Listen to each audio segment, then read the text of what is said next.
안녕하세요. 한국농업방송 시청자 여러분. 저는 인문고전을 공부하고 연구하는 인문고전연구가 조인재입니다.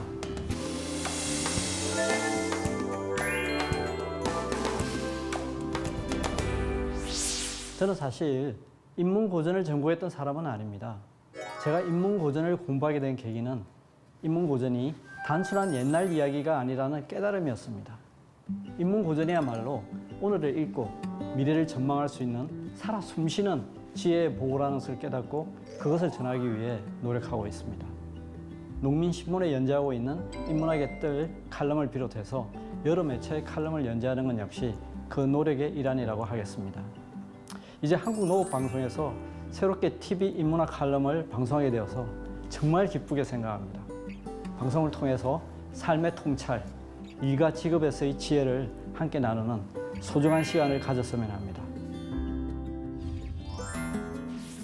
신문이나 뉴스 등 매스컴에서 물가 지표로 삼는 대표적인 것 중에 하나가 바로 농산물 시세입니다. 농산물 시세는 주로 장바구니 물가, 체감 물가라는 단어로 등장하죠. 이러다 보니 농산물 시세 등락에 온 국민들이 일희일비하고 농산물의 가격이 조금이라도 오르면 서민 경제에 부담이 된다는 의견들이 인터넷을 빼곡히 채웁니다.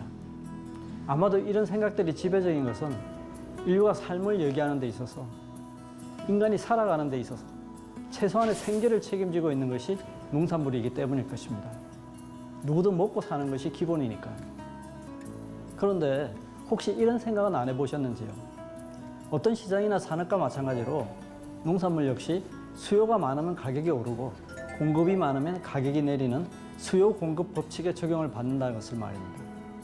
특히 과자나 통조림 혹은 자동차나 핸드폰 등과 같은 공산품과는 다르게 농산물은 자연재해 등 계절적 요인과 국제적 요건의 변화 등에 따라 그 등락의 폭이 클 수밖에 없다는 것이 자연스러운, 즉 이치에 맞는 일이라는 것이죠. 따라서 치솟는 농산물 시세에 경기가 나쁘다, 삶이 팍팍하다 라는 시선보다는 농산물의 특성상 가격의 등락은 자연스러운 일로 이해하면 어떨까요? 겉으로 드러나는 모든 현상에는 그 원인이 있습니다. 이러한 원인과 결과, 즉 인과관계를 생각하지 않고 표면적으로 드러나는 일에만 관심을 가진다면 뜻하지 않은 데서 더 큰 문제가 생길 수도 있습니다. 농산품 가격도 마찬가지입니다. 단순히 표시되는 숫자만 보고 그 내면에 있는 의미와 원인을 살펴보고 깊이 생각하지 않는다면 그 피해는 고스란히 우리 농업 산업으로 돌아갑니다.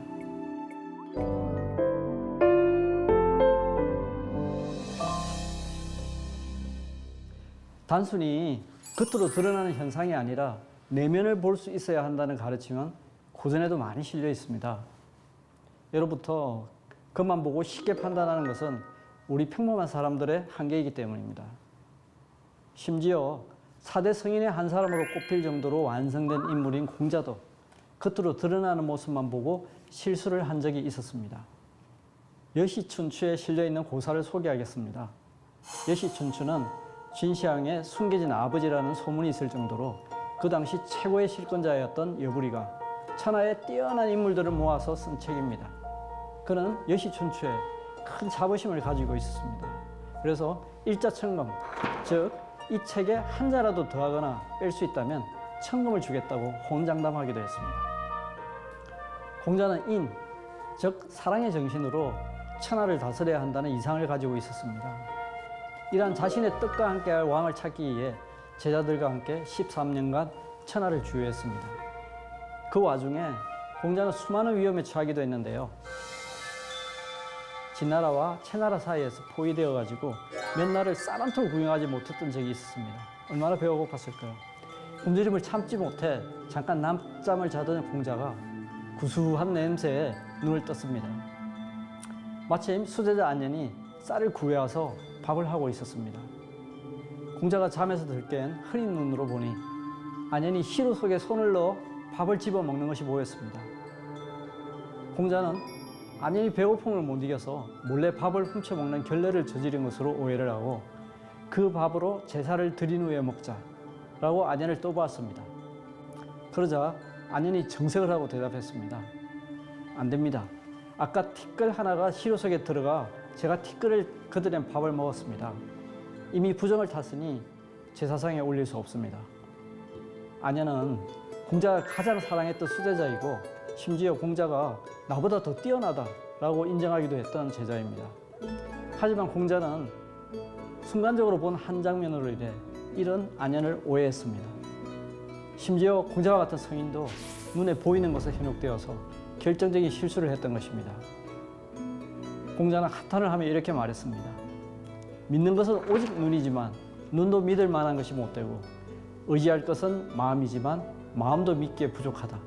부디 명심할진대 사람을 안다는 것은 정말 쉽지 않은 일이다.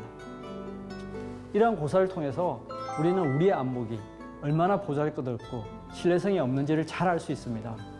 분명히 내 눈으로 똑똑히 보고 내 귀로 들은 사실조차 진실이 아닐 수도 있는 것입니다. 내가 본 것, 내가 알고 있는 지식, 내가 가진 관점만 가지고 세상을 본다면 본질을 보지 못하게 될 수 있는 것입니다.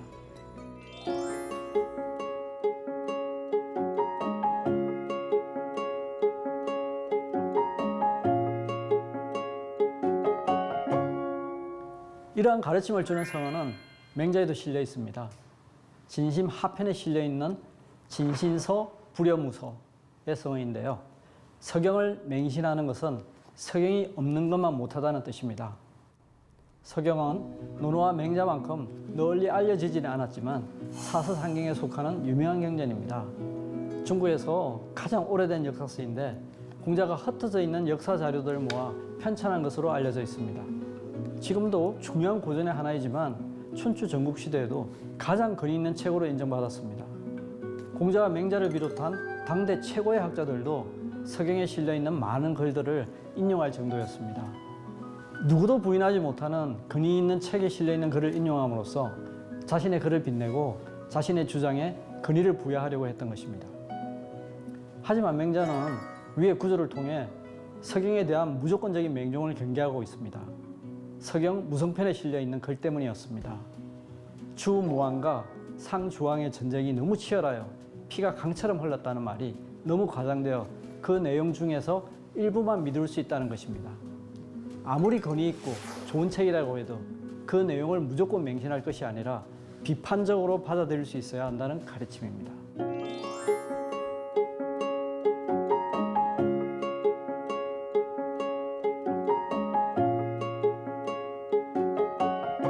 저는 단지 겉으로 드러나는 현상이나 데이터를 절대적으로 맹신해서는 안 된다는 말씀을 드리고 싶습니다. 농산물의 가격을 볼 때도 그 안에 들어있는 의미와 인과관계를 볼 수 있어야 하겠습니다. 그 안에 담겨 있는 농민들의 땀과 노고를 생각할 수 있어야 하겠습니다. 서민의 가격 경제도 물론 중요합니다. 하지만 단지 외면적인 가격만 보고 농업의 현실을 감안하지 않은 피상적인 대책을 수립하면 그 피해는 농촌과 농민에게 고스란히 전가될 수도 있는 것입니다. 자연재해로 인한 품귀 현상으로 가격이 오르면 우리 농산품의 판매는 더욱 위축됩니다. 저가해외 농산품의 등장이나 과다한 경쟁으로 인해 가격이 내리게 되면 농민들은 밭을 갈아엎어야 하는 일도 발생합니다. 결국 농업 산업 전체가 흔들리고 위축되는 일이 발생하는 것이죠. 하지만 그 무엇보다도 힘이 드는 것은 가격의 오르내림으로 인해 겪는 농민들의 고통과 시름에 대해서는 다들 관심들이 없는 것입니다. 농업은 단순히 하나의 산업이 아닙니다. 우리의 생명을 책임지고 있는 생명산업이자 미래산업입니다.